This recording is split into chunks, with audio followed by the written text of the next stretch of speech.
여러분 안녕하세요. 오늘도 이렇게 하나님의 은혜 가운데 여러분을 만나게 되어 감사합니다. 혹시 여러분 11조 열심히 드리고 계신가요? 헌금도 빠짐없이 드리고 계시죠? 그런데 말입니다. 오늘 제가 여러분께 꼭 나눠드리고 싶은 이야기가 있습니다. 정말 우리가 깊이 생각해 봐야 할 내용입니다. 전남 해남에 홍순자 권사님이라는 분이 계셨습니다. 올해 69살이신데요. 이분이 교회를 다닌 지가 벌써 45년이나 되셨어요. 거의 평생을 교회에서 사신 분이죠. 그런데 이분에게 정말 놀라운 일이 일어났습니다. 교회에서는 정말 모범적인 분으로 알려져 있었습니다. 11조는 한 번도 거른 적이 없으시고 각종 헌금도 누구보다 많이 드리셨거든요. 담임 목사님도 설교 중에 종종 홍 권사님을 본받으라고 말씀하실 정도였습니다. 교회 회계장부를 보면 홍 권사님의 이름이 항상 맨 위에 있었어요. 2024년 11월 17일 주일 아침이었어요. 홍 권사님은 여느 때처럼 새벽 5시에 일어나 새벽 기도회에 참석하셨습니다. 해남제일교회에서 드리는 새벽 기도였죠. 45년 동안 거의 빠지지 않으셨던 새벽 기도였습니다.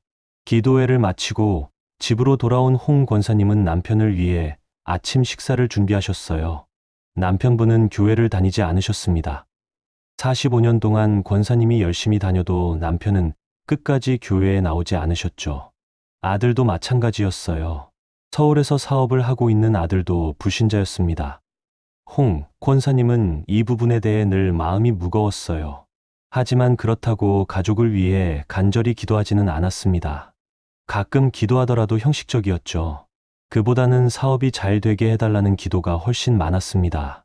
식사를 마친 후 홍 권사님은 주일 예배를 준비하셨습니다. 그런데 갑자기 머리가 깨질 듯이 아프기 시작했어요. 처음에는 그냥 두통인 줄 알았습니다. 하지만 통증이 점점 심해지더니 결국 그 자리에서 쓰러지고 말았습니다. 옆에 계시던 남편이 깜짝 놀라 119에 전화를 했어요. 구급차가 도착했고 홍 권사님은 급히 목포 한국병원 응급실로 실려갔습니다. 응급실에 도착했을 때 의료진이 급히 검사를 시작했어요. 담당 의사 선생님이 남편께 말씀하셨습니다. 뇌출혈이라고요. 그것도 상당히 위험한 상태라고 했습니다. 즉시 수술이 필요하다고 했죠. 남편은 그 자리에서 주저앉을 뻔했습니다. 수술 동의서에 서명을 하고 홍 권사님은 수술실로 들어가셨어요. 남편은 수술실 밖 복도에서 초조하게 기다렸습니다. 교회를 다니지 않는 분이었지만 그날만큼은 간절히 기도했다고 합니다. 하나님이 계시다면 제 아내를 살려주세요. 바로 그 순간 수술대 위에 누워있던 권사님에게 이상한 일이 벌어지기 시작했습니다. 마취가 들어가고 의식이 흐려지는데 갑자기 눈앞이 환해지는 거예요. 수술실의 조명과는 다른 말로 표현할 수 없는 빛이었습니다. 홍 권사님은 자신의 몸이 수술대에서 떠오르는 것을 느꼈어요. 아래를 내려다보니 의료진이 자기 몸을 수술하고 있는 모습이 보였습니다. 이상한 경험이었죠. 분명 자기 몸인데 자신은 위에서 내려다보고 있는 거예요. 그런데 순간 강력한 힘에 이끌리듯 어디론가 빠르게 이동하기 시작했습니다. 터널 같은 곳을 지나는 것 같았어요. 그리고 그 끝에는 형언할 수 없이 아름다운 빛이 있었습니다. 이 세상의 어떤 빛과도 비교할 수 없는 빛이었죠. 터널을 빠져나오자 홍 권사님은 자신이 전혀 다른 공간에 있다는 것을 알았습니다.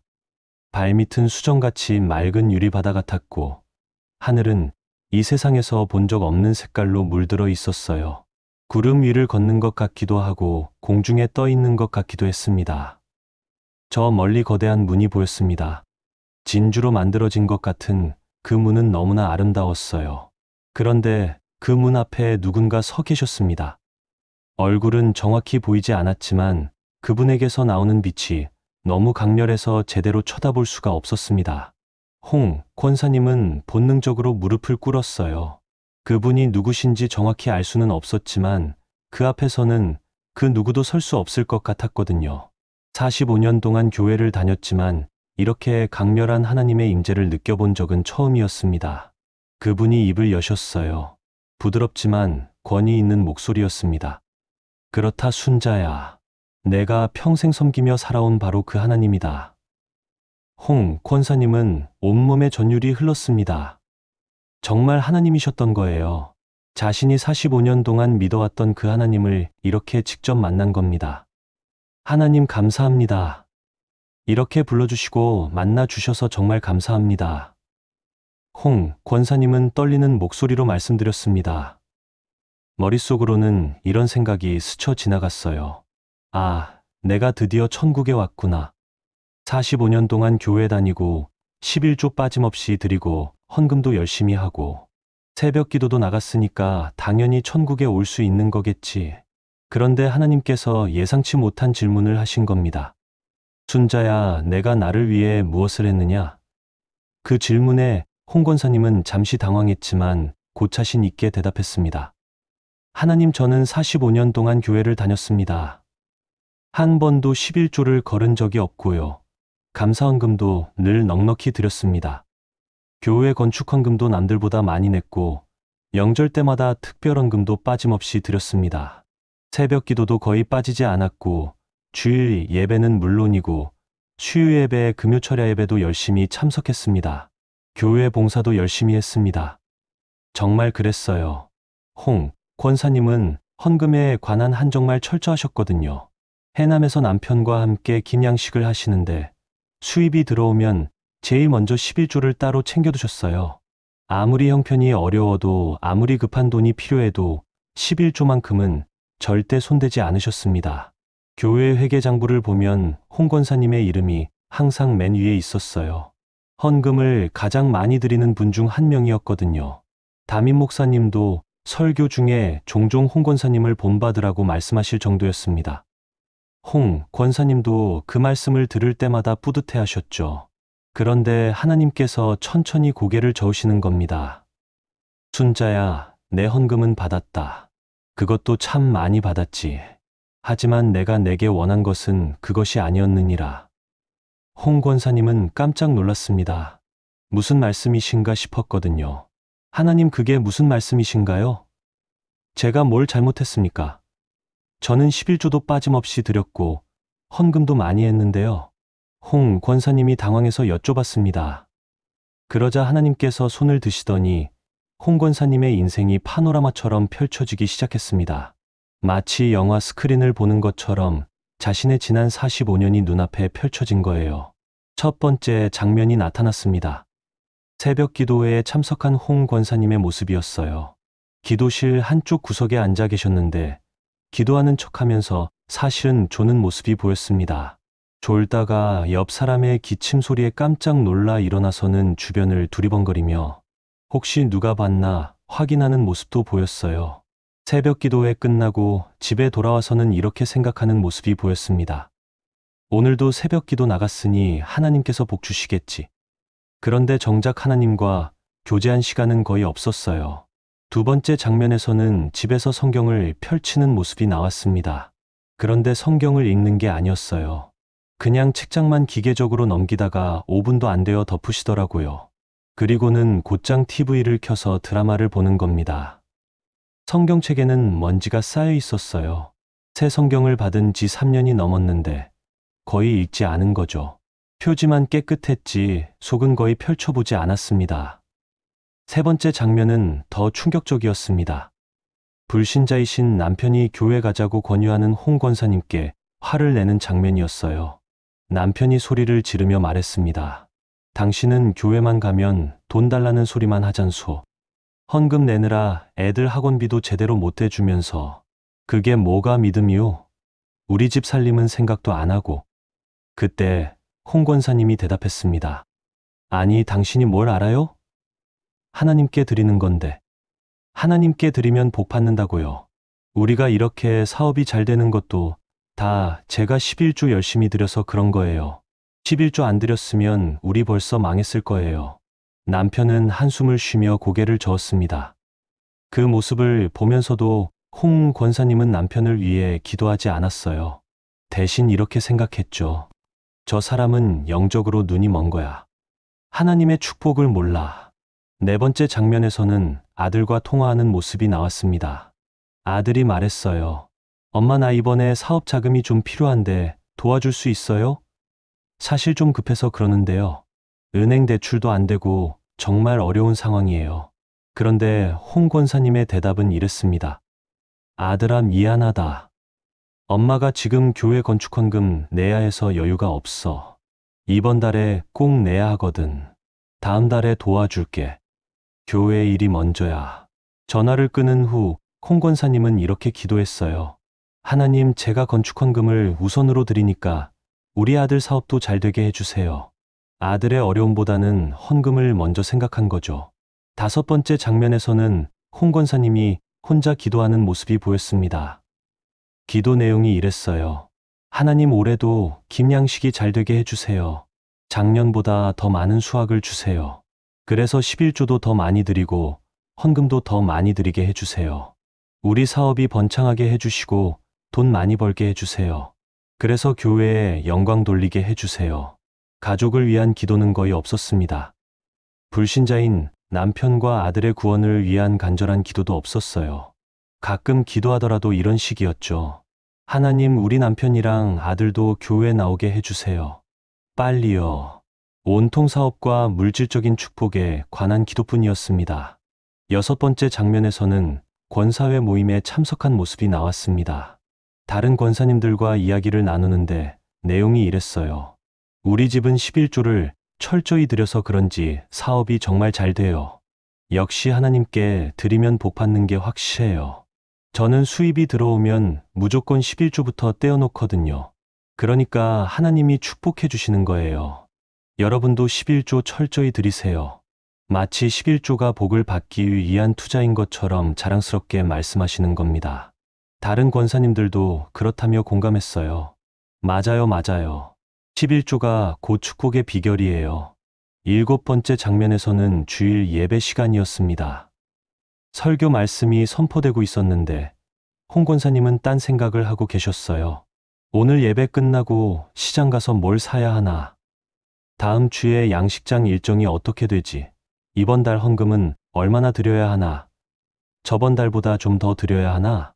이런 생각들이 머릿속을 가득 채우고 있었습니다. 목사님이 열심히 말씀을 전하고 계시는데 홍 권사님의 귀에는 전혀 들어오지 않았어요. 설교가 끝나고 헌금 시간이 되자 그제야 정신을 차리고 준비해온 헌금을 봉투에 넣었습니다. 그리고 이렇게 기도했죠. 하나님, 이 헌금 받으시고 저희 집에 복 부어주세요. 8번째 장면에서는 이웃집에 어려운 일이 생겼을 때였습니다.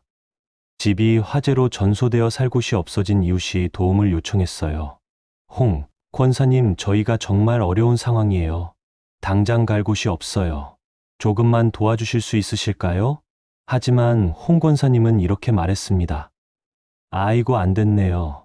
정말 안 됐어요. 그런데 저희도 여유가 없어서요. 이번 달에 교회 건축 헌금 내야 해서요. 교회에 가서 구제헌금 좀 받아보세요. 거기 가면 도와줄 거예요. 교회에는 돈을 드리면서 정작 이웃에게는 인색했던 겁니다. 이웃이 돌아간 후에도 홍 권사님은 별로 마음이 불편하지 않았어요. 오히려 이렇게 생각했죠. 나는 교회에 헌금 많이 하잖아. 그게 더 중요한 거지. 9번째 장면에서는 목사님이 신방을 오신 날이었습니다. 홍 권사님은 목사님을 극진히 대접했어요. 맛있는 음식을 준비하고 정성껏 대접했습니다. 목사님이 말씀하셨죠. 권사님, 신앙생활 정말 모범적이십니다. 11조도 한 번도 안 걸으시고 헌금도 많이 하시니 하나님께서 축복하실 겁니다. 홍 권사님은 뿌듯해하며 대답했습니다.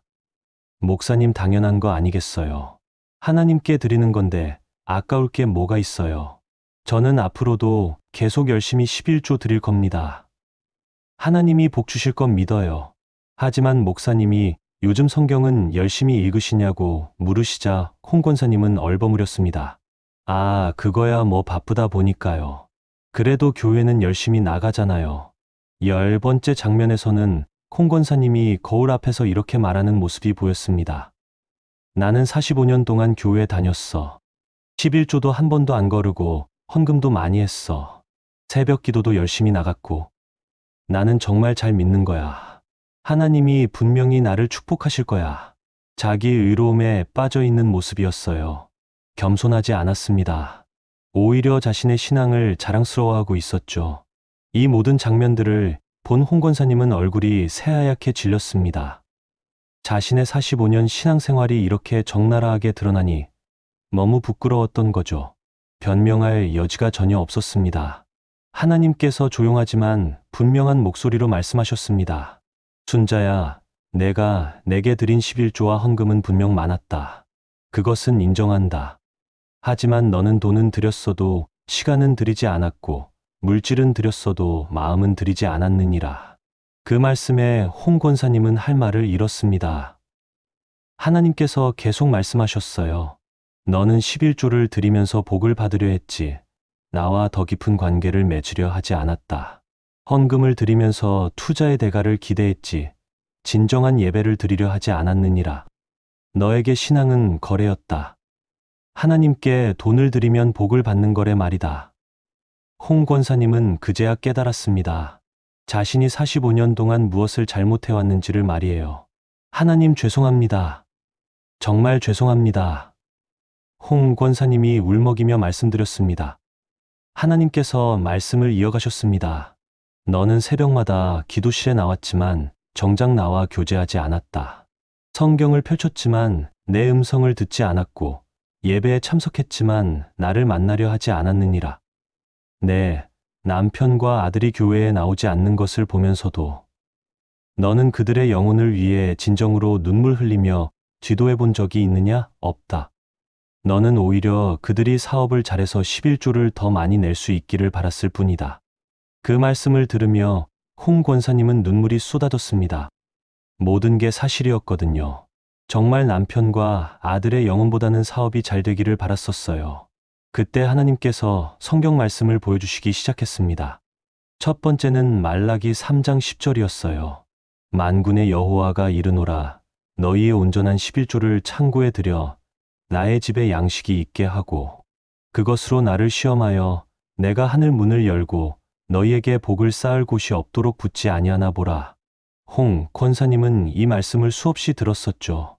그리고 이 말씀 때문에 더욱 열심히 11조를 드렸었고요. 그런데 하나님께서 이렇게 말씀하셨습니다. 순자야, 이 말씀에서 내가 진정 원하는 것이 무엇인지 아느냐? 온전한 11조란 단지 돈의 10분의 1이 아니다. 내 시간의 온전함, 내 마음의 온전함, 내 삶의 온전함을 말하는 것이니라. 10분의 1을 드린다는 것은 나머지 10분의 9까지도 모두 하나님의 것임을 인정한다는 의미다. 하지만 너는 10분의 1만 드리고 나머지는 내 것으로 생각했다. 두 번째로 보여주신 말씀은 호세아 6장 6절이었습니다. 나는 인애를 원하고 제사를 원하지 아니하며 번제보다 하나님을 아는 것을 원하노라. 하나님께서 설명하셨어요. 내가 원하는 것은 내 헌금이 아니라 내 마음이다. 제사보다 나를 아는 것, 헌금보다 나와의 관계를 원한다. 너는 45년 동안 헌금은 많이 했지만 나를 알려고 하지 않았다. 세 번째 말씀은 미가 6장 8절이었습니다. 여호와께서 내게 구하시는 것은 오직 정의를 행하며 인자를 사랑하며 겸손하게 내 하나님과 함께 행하는 것이 아니냐. 하나님의 음성이 더욱 분명해졌습니다. 순자야, 내가 정의를 행했느냐? 내 가족에게 내 이웃에게 인자를 베풀었느냐? 겸손하게 나와 함께 걸었느냐? 아니다. 너는 헌금으로 모든 것을 대신하려 했을 뿐이다. 네 번째 말씀은 마태복음 6장 21절이었어요. 내 보물 있는 그곳에는 내 마음도 있느니라. 하나님께서 질문하셨습니다. 순자야, 내 보물은 어디에 있었느냐? 내 마음은 어디에 있었느냐? 정직하게 대답해 보아라. 홍 권사님은 더 이상 변명할 수 없었습니다. 자신의 보물은 사업이었고 마음은 돈에 있었다는 것을 인정할 수밖에 없었어요. 하나님, 제가 잘못했습니다. 정말 잘못했습니다. 다섯 번째 말씀은 사무엘상 15장 22절이었습니다. 순종이 제사보다 낫고 듣는 것이 취향의 기름보다 나으니. 하나님의 설명이 이어졌습니다. 순자야, 내가 45년 동안 내게 많은 헌금을 드렸다. 하지만 내가 내 말씀에 순종했느냐? 내가 내 음성을 들으려 했느냐? 나는 내 귀를 원했는데 너는 내 지갑만 열었구나. 여섯 번째 말씀은 마가복음 12장 41절에서 44절까지였습니다. 가난한 과부가 두렙돈을 드린 이야기였죠. 예수께서 헌금함을 대하여 앉으사 무리가 어떻게 헌금함에 돈 넣는가를 보실새 여러 부자는 많이 넣는데 한 가난한 과부는 와서 두렙돈 곧 한 고드란트를 넣는지라. 예수께서 제자들을 불러다가 이르시되 내가 진실로 너희에게 이르노니 이 가난한 과부는 헌금함에 넣는 모든 사람보다 많이 넣었도다. 그들은 다 그 풍족한 중에서 넣었거니와 이 과부는 그 가난한 중에서 자기의 모든 소유 곧 생활비 전부를 넣었느니라. 하나님께서 물으셨습니다. 순자야, 내가 드린 것이 많았느냐? 이 과부가 드린 것이 많았느냐? 내게 묻노니 너는 내 생활비까지 드렸느냐? 내 시간 전부를 드렸느냐? 내 마음 전부를 드렸느냐? 아니다. 너는 여유 있는 중에서 형편껏 드렸을 뿐이다. 내게 11조는 부담이 아니었다. 그냥 습관이었고 의무였을 뿐이다. 일곱 번째 말씀은 로마서 12장 1절이었어요. 그러므로 형제들아, 내가 하나님의 모든 자비하심으로 너희를 권하노니 너희 몸을 하나님이 기뻐하시는 거룩한 산 제물로 드리라. 이는 너희가 드릴 영적 예배니라. 하나님의 음성이 울려 퍼졌습니다. 순자야, 내가 원하는 것은 내 돈이 아니라 내 몸이다. 내 전 존재가 나를 위한 산 제물이 되는 것, 그것이 진정한 예배니라. 너는 헌금만 드렸지 내 자신을 드리지 않았다. 여덟 번째 말씀은 요한복음 4장 23절에서 24절이었습니다. 아버지께 참되게 예배하는 자들은 영과 진리로 예배할 때가 오나니 곧 이때라. 아버지께서는 자기에게 이렇게 예배하는 자들을 찾으시느니라. 하나님은 영이시니 예배하는 자가 영과 진리로 예배할지니라.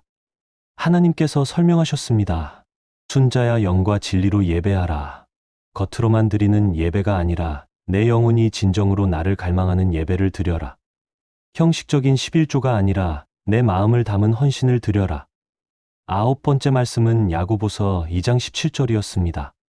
이와 같이 행함이 없는 믿음은 그 자체가 죽은 것이라. 순자야, 내 믿음을 행함으로 보여라. 말로만 믿는다 하지 말고 삶으로 믿음을 증명하라. 헌금으로만 신앙을 표현하지 말고 내 전 생애로 나를 섬겨라. 열 번째 말씀은 마태복음 22장 37절에서 39절이었습니다. 예수께서 이르시되 내 마음을 다하고 목숨을 다하고 뜻을 다하여 주 너의 하나님을 사랑하라 하셨으니 이것이 크고 첫째 되는 계명이요 둘째도 그와 같으니 내 이웃을 내 자신같이 사랑하라 하셨으니. 하나님께서 물으셨습니다. 순자야, 너는 마음을 다하고 목숨을 다하고 뜻을 다하여 나를 사랑했느냐? 예 이웃을 내 자신같이 사랑했느냐? 아니다. 너는 돈을 다하여 나를 섬겼을 뿐이다. 홍 권사님은 완전히 무너졌습니다. 45년 동안 자신이 해온 신앙생활이 얼마나 형식적이었는지, 얼마나 거래적이었는지 깨달은 거예요. 하나님 정말 죄송합니다. 용서해 주세요. 저는 정말 잘못 살았습니다. 그런데 바로 그때 하나님께서 또 다른 장면을 보여주시기 시작했습니다. 이번에는 홍 권사님이 처음 예수님을 영접했던 1979년의 모습이었어요. 24살의 젊은 신부였던 홍순자 씨가 동네 권사님의 전도를 받고 교회에 처음 나갔던 날이었습니다. 그날 목사님의 설교 말씀을 듣고 눈물을 흘리며 예수님을 영접했던 모습이 생생하게 보였어요. 예수님, 제 죄를 용서해 주세요. 저를 구원해 주세요. 저 같은 죄인을 불쌍히 여겨주세요. 그때 홍순자 씨의 기도는 정말 순수했습니다. 아무 조건도 아무 계산도 없었어요. 그저 죄인인 자신을 불쌍히 여겨달라는 간절한 기도였죠. 그 다음 장면에서는 새벽 기도회에 열심히 나가던 모습이 보였습니다. 결혼 초기에는 형편이 정말 어려웠거든요.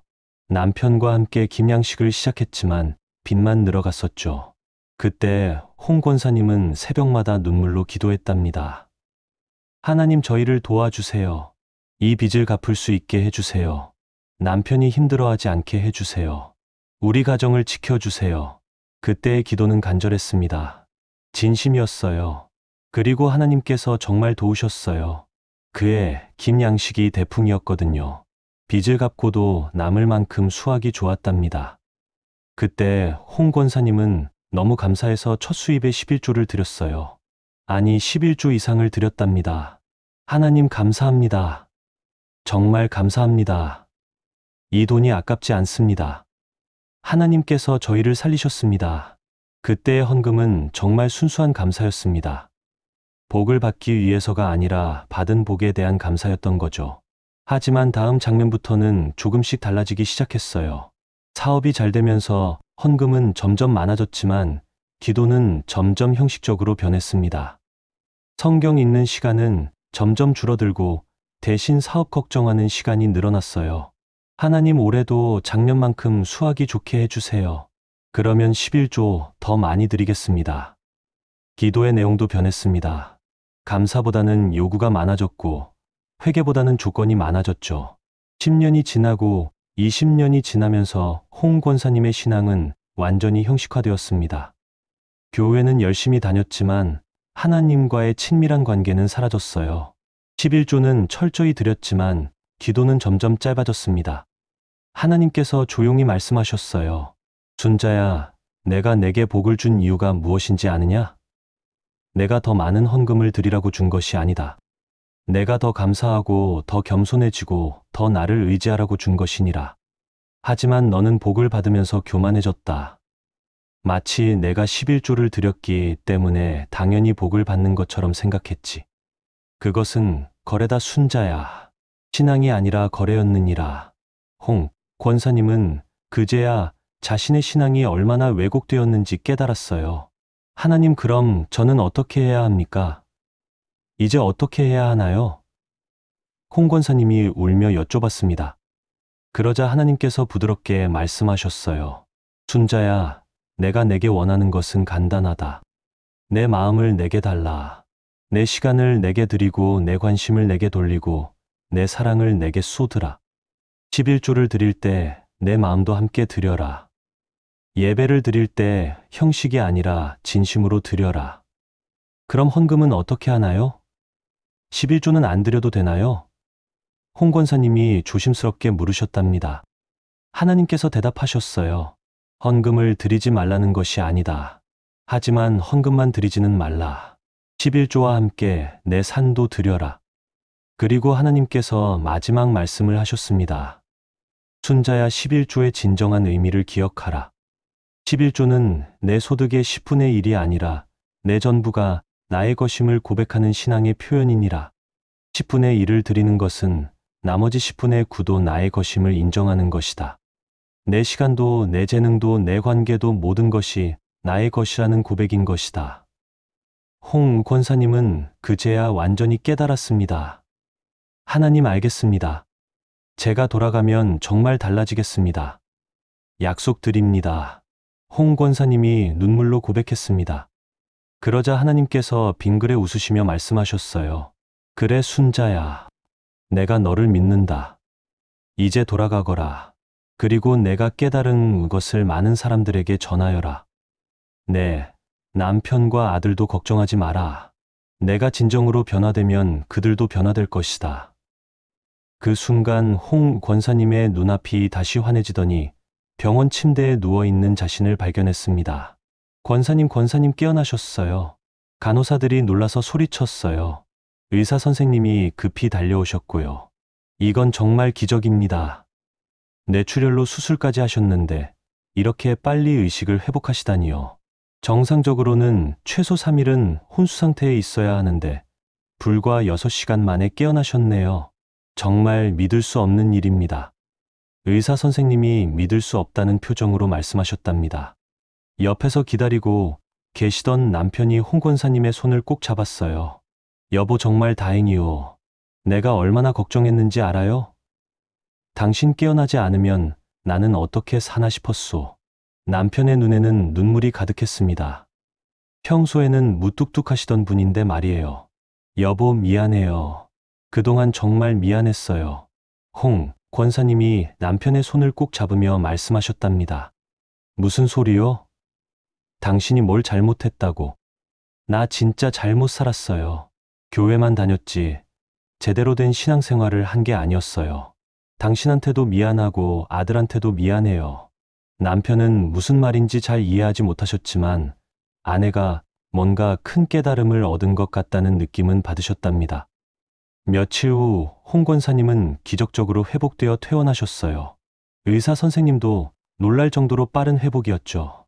집에 돌아온 첫날 아침, 홍 권사님은 새벽 4시에 일어나셨습니다. 예전처럼 교회 새벽 기도회에 가는 대신 거실에 무릎을 꿇고 기도하기 시작했어요. 하나님 감사합니다. 다시 기회를 주셔서 정말 감사합니다. 그날 아침 기도는 달랐습니다. 형식적이지 않았어요. 진심이었습니다. 하나님, 제 남편 영혼을 구원해 주세요. 제 아들도 주님 앞으로 인도해 주세요. 제가 어떻게 해야 할지 모르겠지만 주님께서 이끌어 주세요. 홍 권사님의 눈에서 뜨거운 눈물이 흘러내렸습니다. 45년 만에 처음으로 가족의 영혼을 위해 진정으로 우는 거였어요. 기도를 마친 후 홍 권사님은 성경을 펼쳤습니다. 예전처럼 대충 읽는 게 아니라 한 구절 한 구절 묵상하며 읽었어요. 시편 51편이 눈에 들어왔습니다. 하나님이여 주의 인자를 따라 내게 은혜를 베푸시며 주의 많은 긍휼을 따라 내 죄악을 지워 주소서. 다윗의 회개 기도를 읽으며 홍 권사님은 또 눈물을 흘렸습니다. 바로 자신의 고백이었거든요. 그날부터 홍 권사님의 삶이 완전히 달라지기 시작했습니다. 첫 번째로 달라진 것은 가족을 대하는 태도였습니다. 남편이 아침에 일어나면 따뜻한 아침 식사를 준비해 두셨어요. 그리고 말씀하셨죠. 여보, 오늘도 수고 많을 텐데 건강 조심하세요. 제가 기도하고 있을게요. 남편은 처음에는 이상하다는 표정이었습니다. 예전에는 아침마다 교회 나가라는 소리만 했거든요. 그런데 요즘은 그런 말이 전혀 없었어요. 대신 남편을 배려하고 섬기는 모습만 보였습니다. 두 번째로 달라진 것은 이웃을 대하는 태도였습니다. 예전에 화재로 집을 잃었던 이웃집을 찾아가셨어요. 그리고 정성껏 준비한 음식과 함께 도움의 손길을 내밀었습니다. 그때 도와드리지 못해서 정말 죄송했어요. 제가 너무 이기적이었어요. 이제라도 도와드리고 싶어요. 세 번째로 달라진 것은 교회 생활이었습니다. 여전히 11조를 드렸지만 이제는 의미가 달랐어요. 복을 받기 위해서가 아니라 하나님께 대한 감사와 신뢰의 표현으로 드렸습니다. 하나님, 제가 드리는 이 11조가 복을 받기 위한 조건이 아니라 하나님께 대한 제 사랑의 표현입니다. 새벽 기도회에도 계속 참석했지만 태도가 달랐습니다. 졸지 않았어요. 진심으로 기도했습니다. 특히 불신자, 가족들과 이웃들을 위한 기도가 많아졌어요. 주일 예배 때도 달랐습니다. 설교 말씀을 귀 기울여 들었어요. 노트에 받아 적기까지 했습니다. 집에 와서는 그 말씀을 다시 묵상했죠. 넷째로 달라진 것은 성경 읽기였습니다. 매일 아침 1시간씩 성경을 묵상했어요. 그냥 읽는 게 아니라 하나님께서 이 말씀을 통해 무엇을 말씀하시는지 귀를 기울였습니다. 어느 주일 아침이었어요. 홍 권사님이 교회에서 돌아와 점심을 준비하고 계시는데 남편이 거실에서 TV를 보고 계셨어요. 평소 같았으면 남편에게 교회 가자고 했을 텐데 그날은 그러지 않으셨답니다. 대신 조용히 남편 옆에 앉아서 함께 TV를 보셨어요. 남편이 깜짝 놀랐죠. 여보, 왜 그러? 보통 때는 교회 가라고 잔소리하잖소. 여보, 미안해요. 그동안 제가 잘못했어요. 당신 마음도 생각하지 않고 저만 옳다고 강요했네요. 남편은 뭔가 이상하다는 표정이었지만 나쁘지 않은 느낌이었답니다. 그날 저녁 홍 권사님은 남편에게 자신이 겪었던 일을 조심스럽게 이야기했어요. 병원에서 있었던 임사체험, 하나님을 만난 이야기, 그리고 자신이 깨달은 것들을 말이에요. 여보, 나는 45년 동안 교회를 다녔지만 제대로 믿지 못했어요. 하나님을 사랑한 게 아니라 복을 사랑했던 거예요. 당신과 아들을 위해 진정으로 기도하지도 않았어요. 정말 미안해요. 남편은 아내의 이야기를 조용히 들었습니다. 그리고 이렇게 말했어요. 여보, 나도 당신이 변한 거 알아요.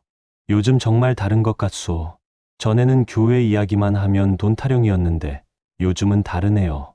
내 얘기도 들어주고 날 배려해주고 여보, 당신도 교회 한번 나가볼 생각 없어요? 강요하는 건 아니에요. 그냥 제가 만난 하나님을 당신도 만났으면 좋겠어요. 남편은 잠시 생각하더니 고개를 끄덕였습니다. 알았소. 다음 주일에 한번 따라가 보겠소. 홍 권사님은 너무 놀라고 감사했지만 겉으로는 담담하게 반응하셨어요. 고마워요, 여보. 천천히 생각해 보세요. 강요하지 않으시는 거였어요. 그게 더 남편의 마음을 움직인 거죠. 다음 주일 정말 남편이 교회에 따라 나왔습니다. 45년 만에 처음이었어요. 담임 목사님도 교우들도 모두 깜짝 놀랐답니다. 홍 권사님 남편분이 교회에 나오신다는 것이 믿기지 않았거든요. 예배가 끝나고 집에 돌아오는 길에 남편이 말했어요. 여보, 오늘 설교 말씀이 참 좋더군요. 목사님이 하나님의 사랑에 대해 말씀하셨는데 마음에 와 닿았소. 다음 주에도 나가볼까 하오. 홍 권사님은 속으로 감사 기도를 드렸습니다. 겉으로는 담담하게 그래요, 여보. 천천히 나가보세요라고만 말씀하셨죠. 그 후로 남편은 거의 빠지지 않고 교회에 나오기 시작했습니다. 한편 서울에 살고 있던 아들에게도 변화가 일어나기 시작했어요. 홍 권사님은 아들에게 매일 문자를 보내기 시작했거든요. 아들아, 엄마가 너를 사랑한다. 오늘도 내가 행복하길 기도할게. 아들아, 사업 잘 되고 있니? 힘들면 언제든 엄마한테 말해. 엄마가 도와줄게. 처음에 아들은 엄마가 왜 이러나 싶었답니다. 예전에는 항상 교회 나오라는 소리만 했거든요. 그런데 요즘은 그런 말이 없었어요. 어느 날 아들이 전화를 했습니다. 엄마, 요즘 왜 그러세요? 교회 나오라는 소리도 안 하시고. 아들아, 엄마가 미안하다. 그동안 너를 진정으로 사랑하지 못했구나. 앞으로는 강요하지 않을게. 그냥 엄마는 내가 행복하길 바랄 뿐이야. 아들은 그 말에 뭉클했답니다. 그리고 몇 주 후 아들이 해남에 내려왔어요. 명절도 아닌데 갑자기 내려온 거예요. 엄마, 저도 교회 한번 나가볼까 해요. 엄마가 많이 변하신 것 같아서요. 엄마 쓰러지셨을 때 정말 무서웠어요. 그때 교회 나가겠다고 기도했거든요. 근데 교회 나오라는 강요를 안 하시니까 오히려 가고 싶어지네요. 홍 권사님은 조용히 미소 지으며 아들을 안아주셨답니다. 그로부터 2달 후 남편이 예수님을 영접했습니다. 작년부 예배 후 상담실에서 담임 목사님께 신앙 상담을 받으시더니 결심 기도를 하신 거예요. 목사님, 저도 예수님을 믿겠습니다. 제 아내를 통해서 하나님의 사랑을 느꼈습니다. 45년 동안 교회 다니는 아내를 봤지만 요즘처럼 진짜 믿음을 본 적은 없었습니다. 이제는 저도 하나님을 만나고 싶습니다. 홍 권사님은 그날 집에 와서 하루 종일 눈물로 감사 기도를 드렸답니다. 그로부터 석 달 후 아들도 예수님을 영접했습니다. 서울에서 청년부 예배에 참석하다가 주님을 영접한 거죠. 임사체험 후 1년도 안 되어 가족 전체가 주님 앞에 나온 겁니다. 45년 동안 기도해도 안 되던 일이 홍 권사님이 진정으로 변한 후 1년도 안 되어 이루어진 거죠. 이 소식을 들은 교회 성도들이 모두 놀라워했어요. 담임 목사님이 홍 권사님을 상담실로 부르셨습니다. 권사님, 어떻게 이런 일이 가능했습니까? 45년 동안 기도해도 안 되던 일이 1년도 안 되어 이루어졌는데 비결이 뭡니까? 홍 권사님은 자신이 겪었던 일을 목사님께 자세히 말씀드렸어요. 임사체험 이야기, 하나님께 들은 말씀들, 그리고 자신이 깨달은 것들을 말이에요. 목사님은 듣고 나서 깊은 감동을 받으셨답니다. 권사님, 이 간증을 교회 성도들 앞에서 나눠주시면 안 될까요? 많은 분들이 들어야 할 이야기 같습니다. 특히 11조와 헌금에 대해 잘못 알고 계신 분들이 많거든요. 그래서 다음 주 수요 예배 시간에 홍 권사님이 간증을 하게 되었어요. 사랑하는 교우 여러분, 제가 45년 동안 잘못 살았습니다. 홍 권사님은 솔직하게 자신의 잘못된 신앙생활을 고백했습니다. 헌금은 철저히 드렸지만 기도는 형식적이었던 것, 새벽 기도는 나갔지만 졸기만 했던 것, 성경은 펼쳤지만 읽지 않았던 것들을 말이에요. 저는 11조를 드리면 복을 받는 줄 알았습니다. 마치 거래처럼 말입니다. 하지만 하나님께서 원하시는 것은 제 돈이 아니라 제 마음이었습니다. 제 시간이었고 제 삶이었습니다. 많은 성도들이 고개를 끄덕였습니다. 자신들의 이야기 같았거든요. 하나님께서는 온전한 11조를 원하십니다. 돈의 10분의 1만이 아니라 시간의 10분의 1, 관심의 10분의 1, 사랑의 10분의 1을 원하십니다. 아니 10분의 1이 아니라 우리의 전부를 원하십니다. 홍 권사님의 목소리에 힘이 실렸습니다. 여러분, 우리가 헌금을 드릴 때 그것이 복을 받기 위한 조건이 되어서는 안 됩니다. 그것은 하나님께 대한 우리의 사랑과 신뢰의 표현이어야 합니다. 간증을 듣던 많은 성도들이 눈물을 흘렸습니다.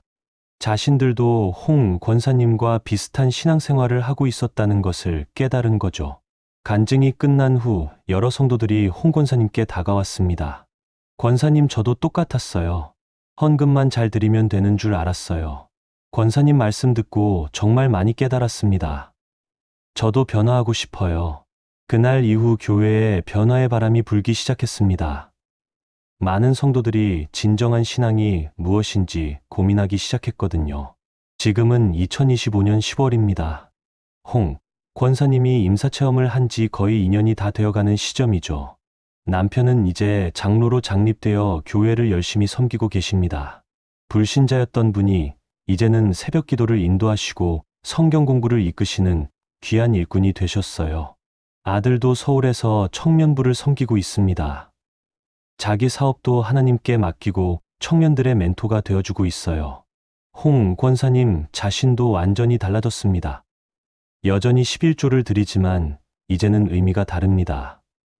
복을 받기 위한 조건이 아니라 하나님께 대한 사랑의 표현으로 드리는 거죠.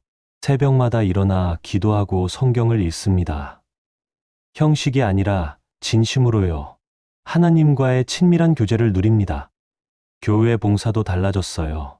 의무가 아니라 기쁨으로 섬깁니다. 헌금 액수를 자랑하지도 않고 다른 사람과 비교하지도 않습니다. 특히 달라진 것은 전도였어요. 이제는 말로만 전도하지 않습니다. 삶으로 전도합니다.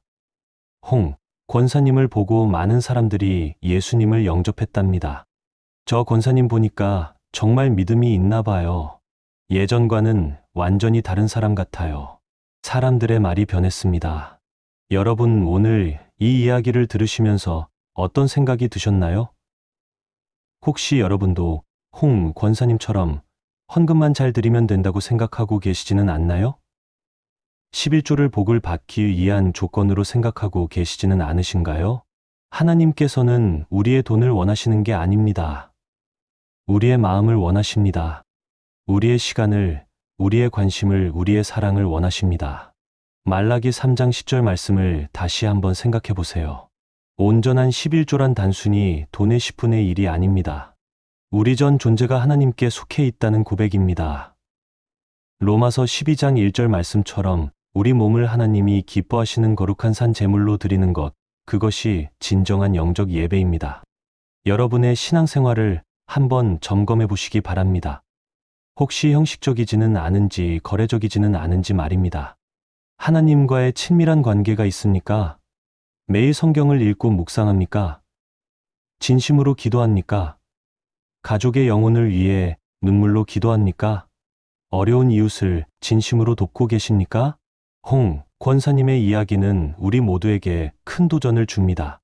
45년을 헌금만 열심히 드리며 살았지만 하나님께서 원하신 것은 그게 아니었다는 것 말입니다. 하나님께서는 우리의 전부를 원하십니다. 10분의 1이 아니라 전부를 말입니다. 우리의 시간, 우리의 재능, 우리의 관계, 우리의 모든 것을 하나님께 드리는 삶이 진정한 신앙입니다. 오늘부터라도 달라지십시오. 헌금만 잘 드리는 신앙이 아니라 전인격적으로 하나님을 섬기는 신앙으로 살아가시기 바랍니다. 기도도 형식이 아니라 진심으로 하십시오. 성경도 그냥 읽는 게 아니라 묵상하며 읽으십시오. 예배도 의무가 아니라 기쁨으로 드리십시오. 그리고 무엇보다 여러분의 가족을 사랑하십시오. 불신자 가족이 있다면 강요하지 마시고 삶으로 전도하십시오. 홍 권사님처럼 말입니다. 여러분이 변화되면 여러분의 가족도 변화됩니다. 여러분의 삶이 곧 복음입니다. 11조의 진정한 의미를 깨닫고 온전한 헌신의 삶을 사시는 여러분이 되시기를 축복합니다. 오늘 이 말씀이 여러분의 마음에 와 닿으셨다면 댓글로 아멘이라고 고백해 주세요. 예수님이라고 선포해 주세요. 그리고 구독과 좋아요도 부탁드립니다. 저희는 매일 이렇게 하나님의 은혜로운 간증과 말씀을 나누고 있습니다. 알림 설정까지 해두시면 새로운 영상을 놓치지 않으실 수 있습니다. 이 채널은 하나님의 살아계신 역사를 전하고 성도들의 신앙을 세우기 위해 매일 간증을 나누고 있습니다. 여러분의 구독과 좋아요가 더 많은 분들에게 이 은혜를 전하는 데 큰 힘이 됩니다. 사랑합니다. 하나님의 은혜가 여러분과 여러분의 가정에 충만하시기를 축복합니다. 다음 시간에도 더 귀한 간증으로 찾아뵙겠습니다. 샬롬.